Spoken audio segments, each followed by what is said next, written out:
Hello friends, जय हिंद। आज हम इस वीडियो में बात करेंगे कि यूपीएससी की जर्नी जीरो से कैसे स्टार्ट करें।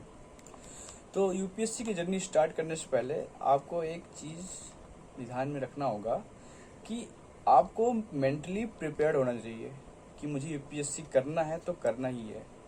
और आप मेंटली स्ट्रांग हो गए तो इस प्रिपरेशन के दौरान आप कमज़ोर नहीं पड़ेंगे, क्योंकि कई बार इस प्रिपरेशन के दौरान ऐसा आएगा आपको लगेगा कि हो नहीं पा रहा है, सिलेबस बहुत लंबा है और डीमोटिवेट फील कर रहे हैं, कंपटीशन बहुत ज़्यादा है और रेस जो बोलते हैं कि बहुत लोग तैयारी कर रहे हैं, बहुत लोग अच्छे बैकग्राउंड से आए हैं, बहुत लोग निम्न बैकग्राउंड से आए हैं। तो इन सबको अवॉइड कीजिए, अपने प्रिपरेशन पे फोकस देना है आपको कि आप यूपीएससी की प्रिपरेशन कर रहे हो, क्योंकि बड़ा पेड़ बनने में टाइम लगता है भाई। क्योंकि ये महान निर्माण है, बड़ा कैरियर है। छोटे कैरियर, छोटे जॉब, छोटी नौकरियां तो आसानी से मिल जाती हैं, उनका सिलेबस भी इतना बड़ा नहीं होता है, उतना टफ कंपटीशन भी नहीं होता है। तो इस फील्ड में आने से पहले आपको मेंटली प्रिपेयर्ड होना चाहिए कि यूपीएससी करना है तो करना ही है, बीच में छोड़ के नहीं भगना है। हाँ, हो सकता है कि फर्स्ट अटेम्प्ट, सेकेंड अटेम्प्ट या हो सकता है अनफॉर्चुनेटली थर्ड अटेम्प्ट में भी ना हो, तो इससे आपको निराश नहीं होना है। यहाँ पे बहुत से टॉपर्स पड़े हुए हैं कि उन्होंने 5-5, 6-6 अटेम्प्ट में, लास्ट अटेम्प्ट में अपना यूपीएससी क्लियर किया है, वो भी अच्छे नंबर से लास्ट तक। हो सकता है वो कई बार इंटरव्यू में रिजेक्ट हुए हों, और बहुत लोग पीटी में रिजेक्ट हो जाते हैं, उसके बाद बहुत लोग मेंस में रिजेक्ट हो जाते हैं, क्योंकि इसका इतने पैटर्न है इसमें, इस एग्ज़ाम के, कि आप किसी भी एग्ज़ाम में रिजेक्ट हो सकते हो। इसलिए आपको पेशेंस रखना है। अब एक चीज़ बहुत ज़्यादा फेमस है, पेशेंस, परसिवरेंस, डेडिकेशन। ये बहुत ज़रूरी है आपके अंदर होना अगर आप यूपीएससी एस्पिरेंट हैं तो। और दूसरी चीज़ कि उन पेरेंट्स से मैं रिक्वेस्ट करना चाहूँगा कि अगर आपके बच्चे यूपीएससी की प्रिपरेशन करना चाहते हैं तो प्लीज़ उनका सपोर्ट कीजिए, क्योंकि आपका बच्चा इतनी बड़ी स्ट्रेंथ, इतनी बड़ी सामर्थ्य रखता है यूपीएससी की सिर्फ प्रिपरेशन करने के लिए, तो वो निकाल भी सकता है। यूपीएससी आज की डेट में छोटी मोटी चीज़ नहीं है, तो प्लीज़ सपोर्ट कीजिए उसका। और दूसरी चीज़ कि आप इस प्रिपरेशन को जीरो से कैसे स्टार्ट कर सकते हैं, मैं इस वीडियो में आपको अच्छे से समझाऊंगा। देखिए, कई स्टूडेंट होते हैं, जैसे कि कुछ लोग 10th में ही सोच लेते हैं मुझे प्रिपरेशन करनी है, कुछ लोग 12th में सोचते हैं, कुछ लोग को ग्रेजुएशन के दौरान सोचते हैं, कुछ लोग पीजी पोस्ट ग्रेजुएट करने के दौरान सोचते हैं। तो जो 10th और 12th के स्टूडेंट्स हैं उनके लिए पहले मैं बताना चाहूँगा कि वो क्या करें कि उनको ऐसा लगे कि हम इस रास्ते पर चल के यूपीएससी को क्रैक कर सकते हैं। आगे उनके फ्यूचर के लिए, लॉन्ग टर्म के लिए क्या बेटर रहेगा। तो पहली चीज़ ये है कि उनके पास अभी अगर 10th या 12th तक में हैं तो उनके पास सफिशिएंट टाइम है। वो अपनी जो बेसिक एनसीईआरटीज़ हैं 6 to 12th वो कवर कर सकते हैं। 6 to 12th में भी बेसिकली ज्योग्राफी की, इकोनॉमिक्स की, हिस्ट्री की, पॉलिटी की, ये 4 तो कर ही सकते हैं क्योंकि उनके पास टाइम है। और दूसरी कि इनको ज़्यादा तो नहीं कहूँगा, बट जो चीज़ों को एनालाइज करने की कैपेसिटी है वो थोड़ी डेवलप करनी चाहिए। चीज़ों को समझना चाहिए कि ये हुआ तो क्यों हुआ, कैसे हुआ, इसका आउटकम्स क्या हो सकता है, इसके डीमेरिट्स क्या हो सकते हैं, मतलब फ़ायदे और हानियाँ कैसे हो सकती हैं, और ये किस कारण से हुआ है। ये सब सोचने की क्षमता रखनी चाहिए। जैसे कि एक एग्जांपल देना चाहूँगा, अभी रसिया यानी रूस और यूक्रेन के बीच में वर्ल्ड वॉर हो रहा है। तो इस पे एक बहुत सारी न्यूज़ आ रही हैं कि यहाँ पे वो मिसाइल छोड़ी गई, यहाँ पे बारूद गिरा, यहाँ पे गोली चली, इतने लोग मरे, इतने लोग घायल हुए, इतने लोग माइग्रेट किए, एक देश से दूसरे देश गए, और इतने लोग यहाँ पे ही अपना सिटीजन्स जो हैं वहाँ के वो छोड़ के नहीं गए। तो ये सब तो न्यूज़ सबको पता है, लेकिन जो यूपीएससी एस्पिरेंट्स हैं वो इस पर रियलाइज करते हैं कि यूक्रेन युद्ध हुआ तो क्यों हुआ, इसका आउटकम्स क्या हैं, ये इस देश की, इस कंट्री की इकोनॉमी पे क्या इफेक्ट डाल सकती है, और ये हुआ तो क्यों हुआ।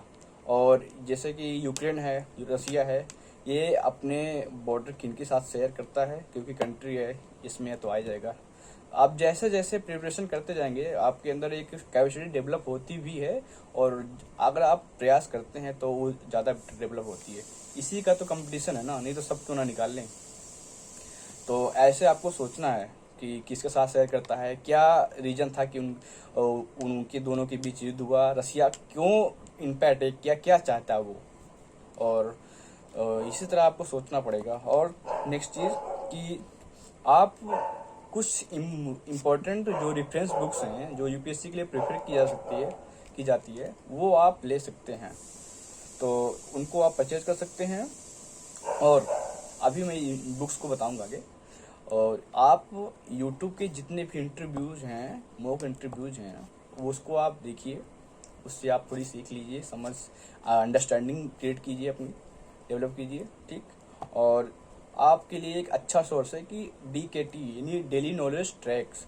ये जितने भी सिलेक्शंस होते हैं स्टूडेंट्स के, यूपीएससी एस्पिरेंट्स के, उन सबके पास उनके घर जाकर या उनको किसी मीडियम के थ्रू कनेक्ट करके उनसे उनका ओपिनियन पूछते हैं कि उन्होंने क्या किया प्रिपरेशन के लिए, और उनका उस टारगेट के पीछे, उस गोल के पीछे क्या पर्पज रहा है, और जितनी भी चीज़ें उन्होंने की इस प्रिपरेशन के लिए वो सबको वो जानता है और वो आपके साथ शेयर करता है। Daily knowledge track DKT। तो अब बात करते हैं कि कौन सी रेफरेंस बुक्स आप परचेज कर सकते हो। तो जैसे कि पॉलिटी के लिए M लक्ष्मीकांत, हिस्ट्री के लिए स्पेक्ट्रम, और फिजिकल एंड ह्यूमन जियोग्राफी के लिए GC लियोन है। एंड कुछ इम्पोर्टेंट NCERTs हैं 11-12 की, वो आप जब 6 to 12 NCERTs पढ़ोगे तो वो आपकी कवर हो जाएगी। तो अभी आपके लिए इतना ही है। और जैसे आप 12th के बाद जैसे ग्रेजुएशन परस्यू करते हैं तो उसके लिए अब मैं बता रहा हूँ कि आप 6 to 12 NCERT फॉलो कर सकते हैं, क्योंकि अभी आपके पास अभी भी टाइम है। उसके बाद माइंड टू एनालाइजिंग, अब आपको इस पर जोर देना है कि हमको चीज़ों को एनालाइज करना ही है। जैसे कि आपको एग्जांपल दिया था रसिया यूक्रेन का, ठीक। और स्टार्ट टू रीड न्यूज़पेपर और मैगजीन्स। आप न्यूज़पेपर को फॉलो कर सकते हैं। न्यूज़पेपर में 2 न्यूज़पेपर बहुत ज़्यादा फेमस हैं, एक है the Indian express and the Hindu. और आप कोचिंग्स के मैगजीन्स को फॉलो कर सकते हैं, लेकिन हाँ ध्यान रहे कि आप किसी भी कोचिंग्स के मैगजीन्स को फॉलो कर सकते हैं, और लेकिन सोर्स एक ही फॉलो करना है। चाहे किसी भी, जैसे दृष्टि हो गई, विजन हो गई, नेक्स्ट IAS हो गया, बाजीराव हो गया, और बहुत सारी कोचिंग्स हैं, LS IAS कोचिंग्स हो गई, और संस्कृत IAS हो गई। मतलब किसी भी कोचिंग्स का सोर्स आपको एक ही रखना है। ये नहीं कि 10 कोचिंग्स के मैगजीन्स को परचेज कर लिया और सबको पढ़ रहे हैं। इससे आपका सिलेबस तो लंबी है ही, और इसमें आप रिसोर्सेज भी अनलिमिटेड रख रहे हैं, तो आपका सिलेबस कंप्लीट होगा ही नहीं, तो सिलेक्शन चांसेस आपके फिर कम होते जाएंगे। तो इसका ध्यान रखना है कि लिमिटेड रिसोर्सेज भी रखने हैं आपको। और नेक्स्ट चीज़ कि जो रेफरेंस बुक्स हैं, जैसे कि अभी फिर से बता देता हूँ मैं कि आपको रेफरेंस बुक तो लेना ही है। आप अगर ग्रेजुएशन परस्यू कर रहे हैं तो, यानी 12th पास आउट हो चुके हैं, तो आपको ये सब बुक्स लेनी ही है। जैसे कि स्पेक्ट्रम और हिस्ट्री के लिए है, ये तो बहुत ही इंपॉर्टेंट बुक्स है। और पॉलिटी के लिए लक्ष्मीकांत है, M लक्ष्मीकांत है। और फिजिकल एंड ह्यूमन जियोग्राफी के लिए GC लियोन है। एंशियंट हिस्ट्री के लिए RS शर्मा है।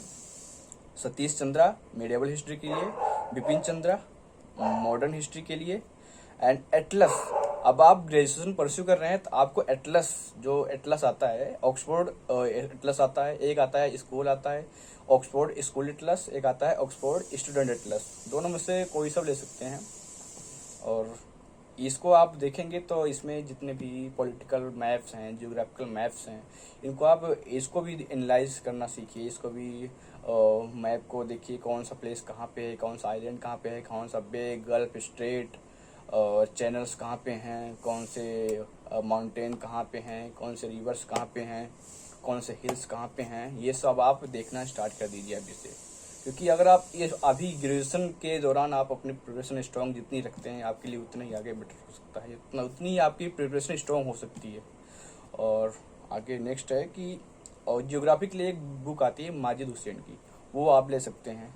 और आप अगर ग्रेजुएशन सेकेंड ईयर या थर्ड ईयर में हैं तो टेस्ट सीरीज लगाना स्टार्ट कर दीजिए, क्योंकि जहाँ तक मेरा मानना है बहुत से स्टूडेंट हैं थर्ड ईयर क्लास करते ही 21 ईयर के हो जाते हैं। और अगर 21 ईयर के हैं आप और आपका ग्रेजुएशन कंप्लीट हो गया है तो आप यूपीएससी के लिए एलिजिबल हो चुके हैं।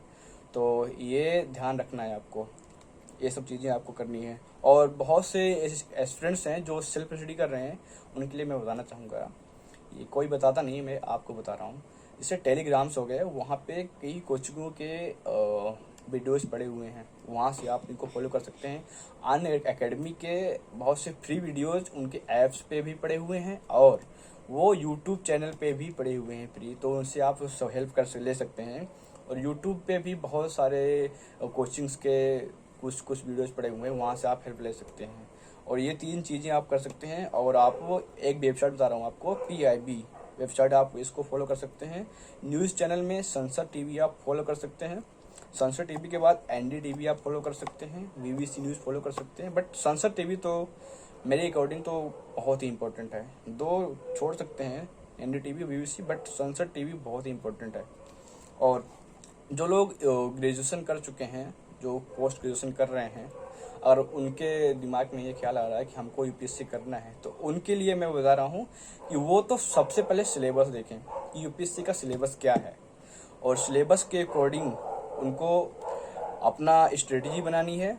स्ट्रेटजी तो एक चीज़ मैं मिस कर गया कि सबसे पहले सबको ना एक स्ट्रेटजी बनानी है कि मुझे क्या क्या करना है। जैसे आप 12th में हो तो 12th का सिलेबस कंप्लीट करना ही है, उसके बाद यूपीएससी की बेसिक्स को स्ट्रॉन्ग करना है। और ग्रेजुएशन में हो तो ग्रेजुएशन का भी पढ़ना है और आपको यूपीएससी की जर्नी को स्ट्रॉन्ग करना है। तो एक अगर आप अच्छी रणनीति बनाते हैं, जिसको इंग्लिश में स्ट्रेटजी बोलते हैं, अच्छी गुड स्ट्रेटजी के साथ आप फॉलो करते हैं और एक टाइम टेबल आप अगर अच्छा बना पाते हैं तो भी उसको फॉलो कीजिए। जितना बेटर आप अपनी स्ट्रेटजी रखेंगे उतनी बेटर आपकी पढ़ाई होगी, आपकी जर्नी बेटर स्ट्रॉन्ग होती जाएगी। ठीक है, तो पीजी यानी पोस्ट ग्रेजुएशन वालों के लिए है, जो ग्रेजुएशन कर चुके हैं, आप पीजी में एंटर कर चुके हैं, तो वो इम्पॉर्टेंट एनसीईआरटीज को लें। 6 to 12 एनसीईआरटी को करने की जरूरत नहीं है, क्योंकि वो अब अपनी समझ को विकसित कर चुके हैं, अपनी अंडरस्टैंडिंग को डेवलप कर चुके हैं। ठीक, और बहुत चीज़ें वो ऑलरेडी पढ़ भी चुके हैं अभी तक, तो उनके लिए है कि इम्पोर्टेंट एनसीईआरटीज को ले सकते हैं, जो अभी मैं बताऊंगा। जैसे कि एंशिएंट के लिए आर्य शर्मा, ये सब एनसीईआरटीज हैं। सतीश चंद्रा मेडिवल के लिए, बिपिन चंद्रा मॉडर्न के लिए है। और जो रेफरेंस बुक्स हैं उसको मैं बता देता हूँ कि स्पेक्ट्रम हिस्ट्री के लिए, पॉलिटी के लिए M लक्ष्मीकांत, और फिजिकल एंड ह्यूमन जियोग्राफी के लिए GC लियोंग, और माजिद हुसैन जियोग्राफी के लिए। इकोनॉमिक्स के लिए मैं कुछ जो एडवांस में एडवांस जो इम्पोर्टेंट बुक्स हैं उनके बारे में बताऊंगा। अभी कई बुक्स हैं मार्केट में अवेलेबल हैं, बट वो ट्रस्टेबल नहीं है, तो मैं अभी इकोनॉमिक्स के पार्ट को अभी थोड़ा पेंडिंग में रख रहा हूँ। तो ये सब हैं। और ये जो पीजी वाले एस्पिरेंट्स हैं, इनको न्यूज़पेपर तो फॉलो करना ही करना है। न्यूज़पेपर आपकी जो राइटिंग स्किल है उसको डेवलप करता है, आपकी की वर्ड्स जो होते हैं उसको आपको अवेयर कराता है, जो बेसिक्स फिनोमिनाज हैं उसको आपको डेवलप कराता है। और ये आपके IR का पार्ट भी कंप्लीट कराता है, करंट अफेयर का पार्ट भी कंप्लीट कराता है। तो आप ये कर सकते हैं। और मैगजीन, जैसा कि मैंने बताया कि एक ही सोर्स को फॉलो करना है। ये जो पीजी वाले हैं या फिर यूजी और पीजी, ये मैगजीन्स और न्यूज़पेपर दोनों फॉलो कर सकते हैं, अगर इनको लगता है कि ये कर पाते हैं डेली तो। और ये चीज़ें डेली फॉलो करने की हैं। और नेक्स्ट चीज़ कि जो पीजी वाले हैं इनको टेस्ट सीरीज तो अटेंड करना ही है, क्योंकि टेस्ट सीरीज आपके माइंड को शार्पनेस करता है। ठीक है, आपको आपकी एक्यूरेसी बढ़ाता है, आपकी एफिशिएंसी बढ़ाता है। और ये है कि जितना हो सके एज मच एज पॉसिबल उसको टेस्ट सीरीज आप सॉल्व कीजिए। और आपको ट्विटर, अगर आप ट्विटर चलाते हैं तो PMO को फॉलो कर सकते हैं, मिनिस्ट्री ऑफ होम अफेयर्स को फॉलो कर सकते हैं, और मिनिस्ट्री ऑफ डिफेंस फॉलो कर सकते हैं। जितने भी सेंट्रल स्टेट के जो मिनिस्ट्रीज हैं उनको फॉलो कर सकते हैं आप। और नेक्स्ट है कि PIB तो आपको फॉलो करना ही है, PIB। और है कि संसद टीवी भी फॉलो कर सकते हैं आप, कर सकते हैं नहीं, आपको करना ही है। और एनडीटीवी, बीबीसी अदर की अपेक्षा ज़्यादा बेटर है कहना चाहूँगा। और आप इन सबको फॉलो कीजिए। और जो रेफरेंस बुक्स हैं एक बार फिर बता देता हूँ मैं कि हिस्ट्री के लिए स्पेक्ट्रम बुक्स है, पॉलिटी के लिए एम लक्ष्मीकांत बुक है, फिजिकल एंड ह्यूमन ज्योग्राफी के लिए जीसी लोन है, एंशियंट हिस्ट्री के लिए आर एस शर्मा है, मेडिएवल हिस्ट्री के लिए सतीश चंद्रा है, मॉडर्न हिस्ट्री के लिए बिपिन चंद्रा है, और ज्योग्राफी के लिए जो रेफरेंस बुक आती है वो माजिद हुसैन की है। एटलस आपको सॉल्व करना है और जो टेस्ट सीरीज वगैरह उन्होंने बता ही दी है, तो ये सब आप फॉलो कर सकते हैं। और ये इसमें आपका पीटी और मेंस बढ़िया कंप्लीट होगा। आप सिलेबस भी कवर कर सकते हैं। ये याद रखिएगा कि जितना हो सके अपनी रिसोर्सेज को लिमिटेड रखिए।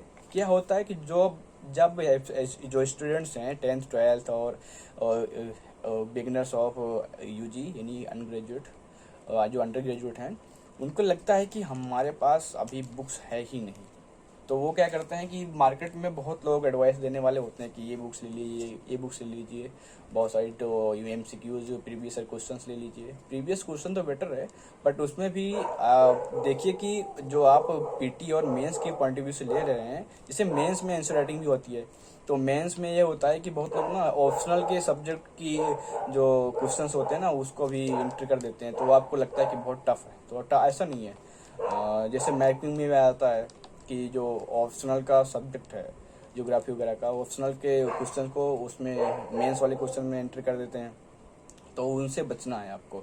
रिसोर्सेज को मैं आपको लिमिटेड रखना है, और रणनीति जो स्ट्रेटजी है आपको उसको फॉलो करना है। आप स्ट्रेटजी के साथ ही रहिए, आप मेंटली प्रिपेयर्ड रहिए, और अप्स एंड डाउन्स कई बार आएंगे आपको, जैसा कि मेंटली प्रिपेयर्ड रहना ही है। कभी कभी डीमोटिवेट फील होंगे, तो आप जो टॉपर्स हैं उनकी जो उन्होंने शुरुआत कैसे की थी वो आपको देखिए उसको, और मॉक इंटरव्यू देखिए।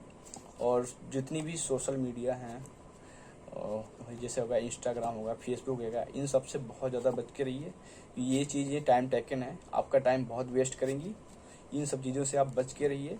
और हो सके तो ट्विटर में, जैसे मैंने बताया कि सेंट्रल एंड स्टेट की यूनिवर्सिटी को आप फॉलो कर सकते हैं, तो ट्विटर को फॉलो कीजिए, कोई दिक्कत नहीं है, क्योंकि ट्विटर पर उतना आप बिजी भी नहीं रहोगे। और संसद टीवी को फॉलो कीजिए आप, और मेंटली प्रिपेयर्ड रहिए। ऑप्शनल के लिए मैं एक अलग से सेपरेट वीडियो लाऊंगा उसमें, क्योंकि ऑप्शनल एक नहीं है, कई ऑप्शनल्स हैं, और सभी ऑप्शनल के ओपिनियन अलग अलग हैं कि कौन सा ऑप्शनल बेटर रहेगा किस फील्ड वालों के लिए। तो ऑप्शनल के लिए मैं अलग से वीडियो लाऊंगा। और इन चीज़ों को आप अगर सीरियसली लेते हैं मेरी अकॉर्डिंग, तो बहुत ही बेटर होगा, क्योंकि मैंने इस टॉपिक पे कई अपने दोस्तों से भी बात की है।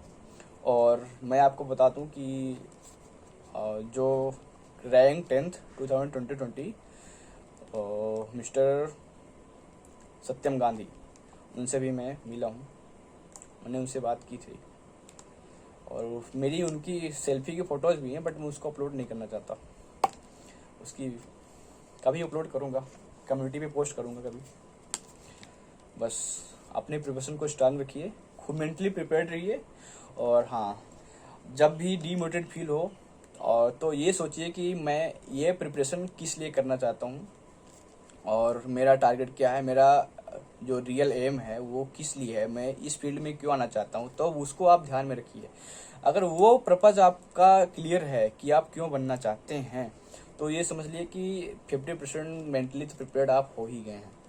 और जैसा कि ये अभी 5 जून को पीटी का एग्ज़ाम होने वाला है, तो उनके लिए मैं एक एडवाइस दूंगा। हमारे सर ने क्लास में डिस्कस किया था अभी कि आप ज़्यादा इन्फॉर्मेशन कलेक्ट करने की ज़रूरत नहीं है, जितना भी आपने पढ़ा है उसको रिवाइज कीजिए। उसके बाद 2 चीज़ें मैं बताना चाहूँगा, सब लोग नहीं बताते हैं, मैं जब बता रहा हूँ आपको, क्लास में मैं डिस्कस भी हुई थी हमारी कोचिंग में, मैं कोचिंग करता हूँ, कि विजन और दृष्टि की जो टेस्ट सीरीज है, जो MCQs है, उसको जितना ज़्यादा हो सके, एज मच एज पॉसिबल उसको सोल्व कीजिए। और जो पढ़ाई आपने की है उसको ध्यान में रखते हुए, उसको रिवाइज करते हुए अपनी प्रिपरेशन को जारी रखिए, कंटिन्यू रखिए। और जितने भी 5 जून को पीटी का एग्ज़ाम देने वाले हैं यूपीएससी प्रीलिम्स एग्ज़ाम का, उनके लिए ऑल द बेस्ट। एंड तो आपने इस वीडियो में देखा कि मैंने प्रिपरेशन यूपीएससी की प्रिपरेशन जीरो से कैसे स्टार्ट करते हैं अभी बताया है मैंने आपको। और जैसे जैसे मेरे को नई इन्फॉर्मेशन कलेक्ट होती रहेंगी मैं आपके लिए वीडियोज़ लाता रहूँगा। तो इस तरह की इन्फॉर्मेशन अगर आपको चाहिए तो प्लीज़ चैनल पे बने रहिएगा। और अगर आपको लगता है कि ये किसी आपके बड़ी के लिए, आपके साथी के लिए अगर हेल्पफुल हो सकता है तो प्लीज़ उसको भी शेयर कीजिए। इसी के साथ मैं इस वीडियो को यहीं पे एंड करना चाहूँगा। All the very very best, have a nice day and जय हिंद।